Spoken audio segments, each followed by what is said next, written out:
Olá, salve, salve! Tudo bem com vocês? Meus queridos, chegamos na semana que se comemora o Natal, né? Feliz Natal, Feliz Natal, Feliz Natal, né? Uma data magna. As especulações, as pesquisas, é lógico que elas têm que existir e não sabemos de fato a data, não sabemos a data, né?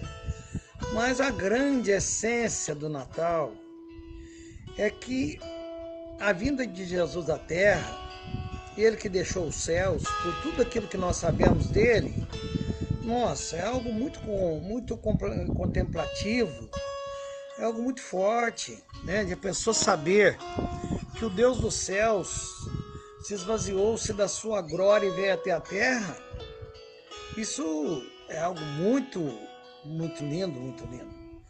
Nós vamos refletir hoje em Isaías, o capítulo 9 do livro do profeta Isaías. O profeta Isaías é um profeta maior, né? Temos aqui 17 profetas, né? 5 maiores e 12 menores, começando aqui em Isaías, terminando em Daniel. Olha só, Isaías capítulo 9, olha que promessa, no versículo 6. Porque um menino nos nasceu, um filho se nos deu, e o principado está sobre os seus ombros, e se chamará o seu nome Maravilhoso Conselheiro, Deus Forte, Pai da Eternidade, Príncipe da Paz. Do aumento deste principado e da paz não haverá fim, sobre o trono de Davi no seu reino, para o firmar e o fortificar com juízo e com justiça, desde agora e para sempre. O zelo do Senhor dos Exércitos fará isso. Meus queridos, olha, o profeta Isaías, ele viveu 700 anos antes de Cristo. E ele recebeu essa profecia. O livro do profeta Isaías o profeta Isaías é chamado de profeta messiânico. O livro dele é um livro bem extenso, 66 capítulos, né? Passou muitos momentos com a nação, auxiliou vários reis, né? Vários reis. Era primo do rei Uzias, né? Foi quando ele teve a sua chamada para ser um profeta. Mas olha só, a fé daquele povo da antiga aliança, porque no original, no grego, a gente tem que falar antiga aliança, porque nessa antiga aliança de Gênesis até Malaquias, não morreu nenhum ser humano para salvar ninguém. Agora, na nova aliança, que é o Novo Testamento, aí sim morre Jesus, tá? Então lá é Novo Testamento, porque morreu uma pessoa, para deixar, né, esse testamento, uma nova aliança, que é o sangue dele, que é o corpo dele. Então a fé desse povo aqui era uma fé voltada para aquilo que se dizia dele. Era uma fé no futuro, eles criam que isso aqui aconteceria. Agora a fé de quem está no século XX, século XXI, a nossa fé está olhando para trás, que tudo que foi falado dele aconteceu, e as coisas que ele falou que vão acontecer, elas estão acontecendo, irão acontecer e nunca deixaram de acontecer. Isso nos dá, assim, garantia das promessas, né? Que as promessas estão se cumprindo, vão se cumprir, e que existe uma eternidade, que existe um inferno, que existe uma vida eterna, essas coisas que nos dão essa segurança, né? Mas vamos nos deter aqui nesses 2 versículos da palavra de Deus. Porque um menino nos nasceu. Olha, o profeta Isaías está dizendo que Jesus passaria por todo o processo que um ser humano passa. Olha, Deus criou Adão, criou a Eva, fez o primeiro casamento e criou a família, que é a célula máter da sociedade, e dali vem toda a criação humana, né? E ele valoriza a família. Tem um rei na Bíblia chamado rei Melquisedeque, e a gente não sabe nada quem eram os seus pais. E ele era um sacerdote de Salém, da onde vem a palavra Jerusalém. E o Melquisedeque, né, o Abraão o conhecia bem, quando o Abraão foi entregar o dízimo, entregou para esse rei e sacerdote.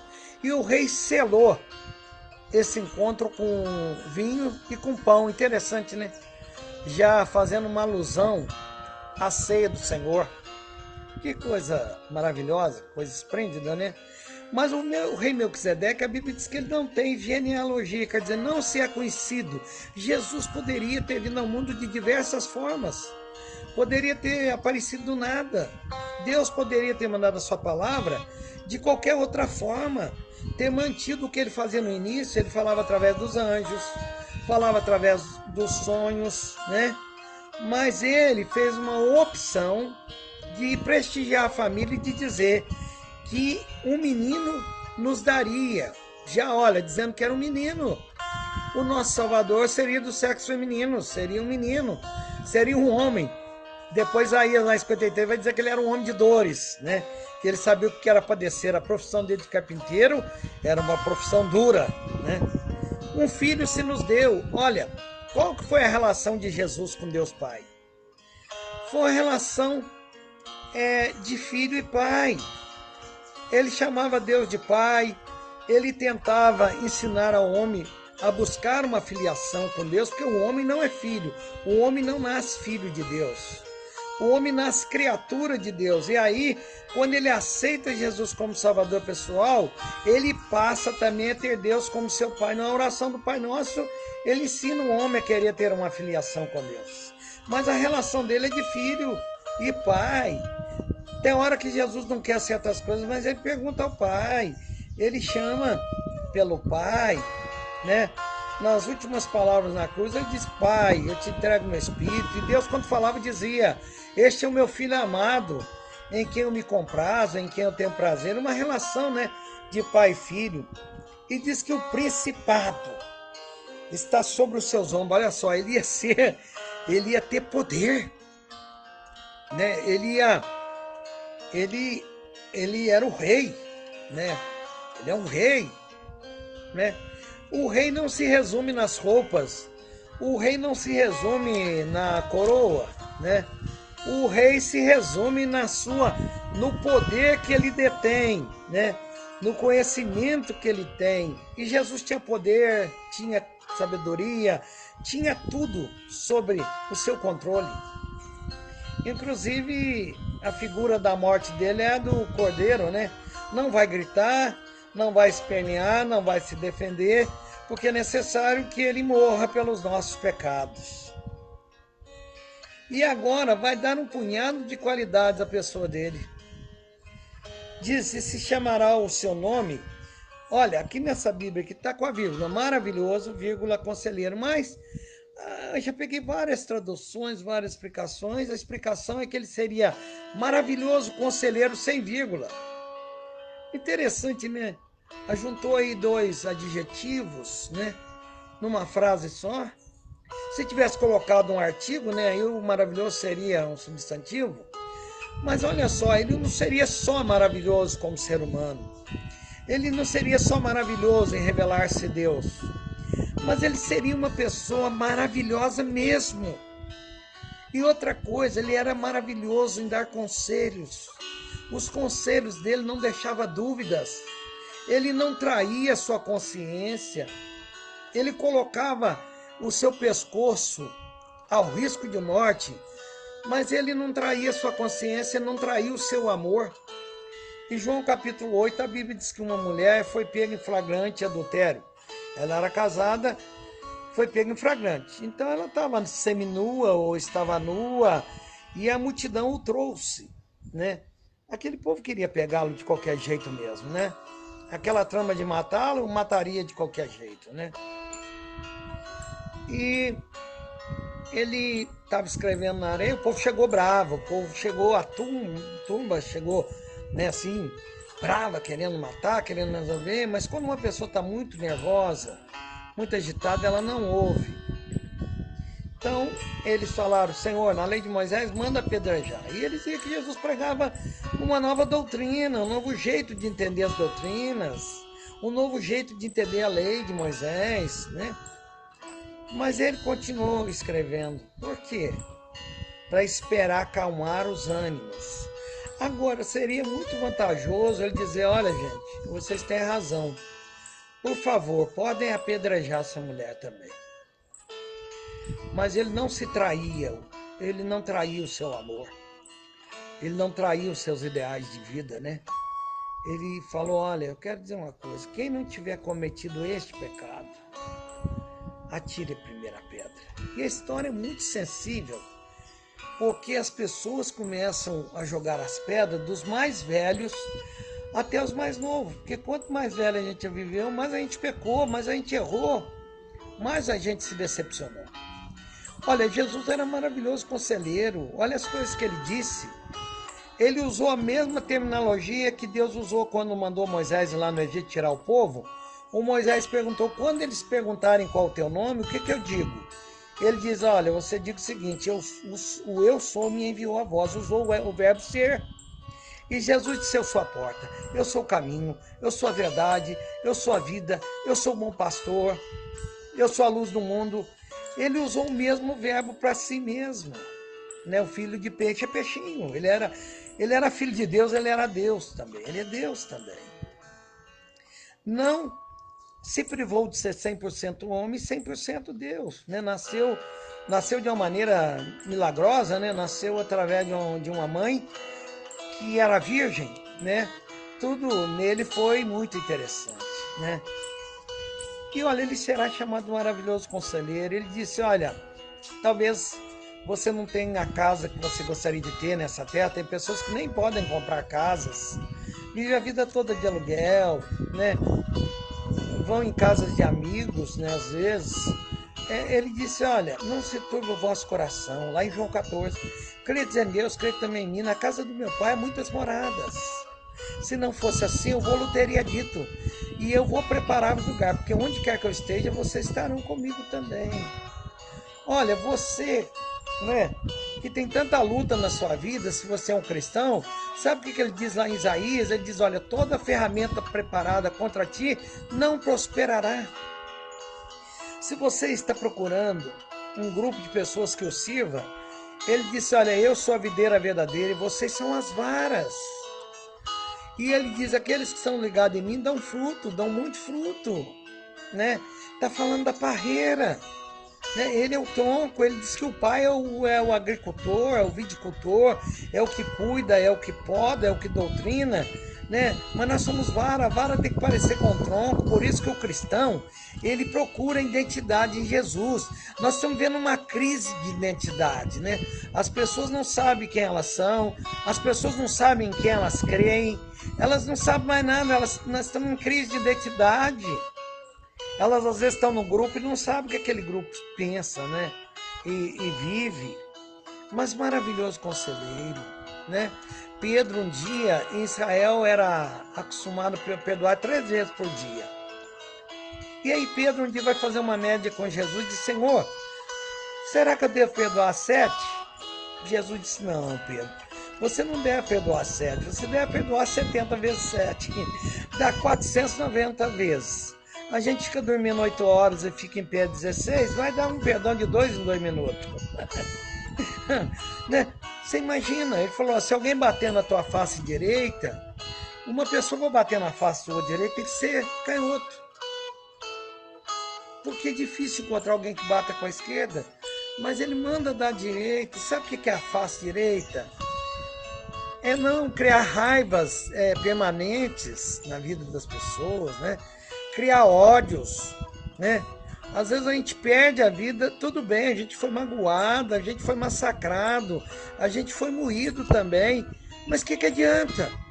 Aí os nossos corpos aparecem hematomas, aí a gente maltrata todo mundo que a gente vê pela frente, a gente tem uma maturidade, uma idade mais avançada, assim, sofrida, porque a gente quer descontar, a gente acha que tem jeito de descontar.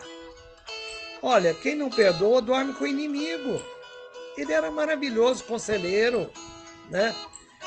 Ele diz que nós também somos a luz do mundo, nós também somos o sal. A luz, nós sabemos que a terra, né? A terra é iluminada pelo sol. E a lua não tem vida própria. A nossa luz vem de Jesus, a nossa luz só vem de Jesus. Ele é a luz do mundo. Quem o segue jamais andará em trevas. Ele é um maravilhoso conselheiro. Ele não era só maravilhoso, mas ele sabia tudo, ele podia falar tudo. Ele conhecia a nossa estrutura, ele sabe que a nossa estrutura é o pó. Outra coisa, ele nunca desanimou de nós. Se ele fosse ponderar quem nós somos, já teria acabado com o mundo. Se fôssemos nós que estivéssemos no governo do mundo, nós já tinha acabado com isso aqui. Né? As pessoas estão impacientes, as pessoas têm que ter a última palavra, é a delas, né? É assim que a gente está vivendo, né? Mas ele é maravilhoso conselheiro. Ele diz, não, aguarde, eu voltarei. Quem estiver cansado e oprimido, venha a mim que eu vos aliviarei, né? Ele diz, deixe-vos a paz, a minha paz vos dou, não vos la dou como o mundo a dá. Né? Jesus é maravilhoso conselheiro. Diz que ele é um Deus forte. Quantos deuses as pessoas constroem para si, né? Me parece que foi o Nietzsche, né? Foi o Nietzsche que diz o seguinte, que não foi Deus que fez os homens, foram os homens que criaram os deuses para eles. Quer dizer, será que o homem precisava de um refúgio? Será que o homem precisava para viver ele mesmo criar um Deus? Muita gente tem deuses, sabia? Tem gente que não sabe nada dos seus deuses. Mas esse Deus aqui, esse Jesus maravilhoso, ele é forte. Olha, ele aguentou aquela cruz porque ele era forte, porque ele podia tudo e não fez nada para sair dela. Nós, uma pessoa dá de pisar no nosso calo, a gente já pula, a gente já chuta, a gente já arruma uma bagunça tremenda. Esta semana foi em julgamento em Guatama. Eu fiquei sabendo, me chegou essa notícia de um jovem, estava num baile, divertindo, se distraindo, outra pessoa derrubou uma cerveja nele, ele matou a pessoa. É assim que as pessoas fazem. Jesus é forte, tá? E não existe ninguém mais forte que ele, não existe ninguém mais poderoso do que ele, tá? E ele nunca pegou numa espada, nunca andou num cavalo de general, nunca fez nada disso, e no entanto, a igreja dele é maior do que todos os segmentos do mundo, ou deveriam ser, né? Ou deveriam ser, né? Diz que os salvos, quando Deus falou com Abraão, diz que será como a areia do mar, né? Então a gente vai ver muita gente salva. Vai ter muita gente perdida também, mas vamos ter muita gente salva. Então ele é um Deus forte. Você quer um Deus forte? Ele é o nosso Deus forte. Ó, ele é o Pai da eternidade. A palavra eterna só cabe em Deus, só cabe em Jesus e no Espírito Santo, porque a palavra eterna significa aquilo que não tem início, aquilo que não tem fim. Os homens, eles são imortais, não precisam ser membros da Academia Brasileira, nem das cidades que tem Academia de Letras, não precisa ser membro dela para ser imortal, não. Todo homem é imortal. Depois que ele tem uma alma lá, que ele é gerado no útero da sua mãe, nunca mais ele vai morrer, tá? Porque quando ele deixar de existir nesse mundo, ou ele estará no paraíso, ou ele estará no terceiro céu, ou ele estará no inferno, no Hades, sofrendo e esperando o fogo eterno. Olha, ele é o príncipe da paz. Quando aconteceu a Segunda Guerra Mundial, os Estados Unidos tinham um presidente que se chamava o presidente Oswald, e ele discursou na Europa, e ele disse, olha, se nós quisermos ter paz no mundo, nós precisamos voltar lá para a manjedoura de Belém, porque lá está o príncipe da paz. Aí muitos chefes de Estado, né, saíram dali balbuciando, dizendo, ó, esse presidente da República aí, ele tinha que estar num púlpito de igreja, ele está pregando sobre a Bíblia. Mas ele sabia o que é o príncipe da paz. Ele detém a paz, ele traz a paz. Ele organiza a paz onde ele está. Todo mundo diz, o candidato para presidente das nações não são esses homens que governam o mundo. O governo é Jesus, o governo está sobre os seus ombros. Esses homens teriam que ler a cartilha de Jesus, né? E dizer, ó, Jesus está aqui na minha frente. Jesus está na cadeira principal e eu estou do lado dele. Eu sou co-presidente, eu sou o vice dele. O dia que fizermos assim, dará certo. Do aumento deste principado e da paz não haverá fim. Olha só, eu não vou entrar em detalhes hoje, mas lá em Daniel, o rei Nabucodonosor, que comandava a Babilônia, que hoje é o Iraque, o partido dele era os caldeus. E ele teve um sonho com uma grande estátua, ela tinha vários materiais, a cabeça era de ouro, os braços eram de prata, o ventre era de bronze, as pernas eram de ferro e os dedos eram de ferro de barro. Agora vocês veem, não tem liga, né? A cabeça de ouro representava o governo de Nabucodonosor. E ele fez mais do que 42 reis fizeram no seu partido. Depois ele perdeu o poder quando o neto dele governava, Beltesazar, né? Ele foi morto numa noite pelo Gobrias e pelo Godata. E aí assumiram os medos e os persas, que era uma coligação, o rei Dario, né? Que respondia por esse partido aí, essa coligação, os medos e os persas. Depois nós tivemos Alexandre o Grande, o ventre Alexandre o Grande, que conquistou o mundo da sua época. As pernas de ferro é o seguinte: duas pernas separadas significava que o mundo seria dividido em Oriente e Ocidente. E foi dividido, né? Em Ocidente e Oriente. O governo romano de ferro foi o governo mais cruel, o império mais cruel que já houve. E eles governaram durante 1000 anos. A língua portuguesa vem deles, porque a língua do português é o latim, né? Existia o latim lá do clero, existia o latim dos cultos e havia o latim popular, né? Nós herdamos o latim popular por causa da colonização. Mas interessante, os dedos de ferro e de barro representam o governo comunista, o ferro, e o barro, a democracia. Ferro e barro não tem liga. E nessa história diz que uma pedra pequenininha foi cortada, um meteoro foi cortado no céu, diz que é uma pedra. E ela veio rolando, bateu no pé da estátua, a derrubou e essa pedra foi crescendo, e todos aqueles reinos foram destruídos, o vento levou tudo igual palha. Sabe o que está dizendo? Que todos os impérios do mundo vão passar, mas o de Jesus não. Olha, a gente sabe das histórias, sabe o nome dos governantes, mas ninguém mais tem tanta influência na nossa vida como Jesus. O aumento do seu poder, do seu principado, nunca haverá fim. Jesus é muito mais famoso que quando esteve aqui. Jesus não é muito mais adorado, é muito mais reconhecido do que quando esteve aqui. E ele era descendente do rei Davi. Ele nasceu 1000 anos depois, ele era da mesma tribo de Davi, a tribo de Judá. Ele é o leão da tribo de Judá, né? E não haverá fim o seu império. O seu reino cada dia ganha mais pessoas, o mundo é evangelizado. Agora estamos fazendo isso através das lives.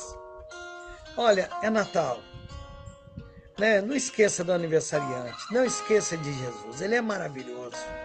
Ó, quem não tem Jesus, quem não quer Jesus, quem não louva Jesus, quem não vai à igreja, quem não ouve a pregação pura da Bíblia numa igreja evangélica, é porque tem medo de ser feliz. Feliz Natal! Quarta-feira, dia 24, a gente tá de volta. Um beijo no coração, se Deus quiser. Se Deus quiser, porque a nossa vida está nas mãos dele.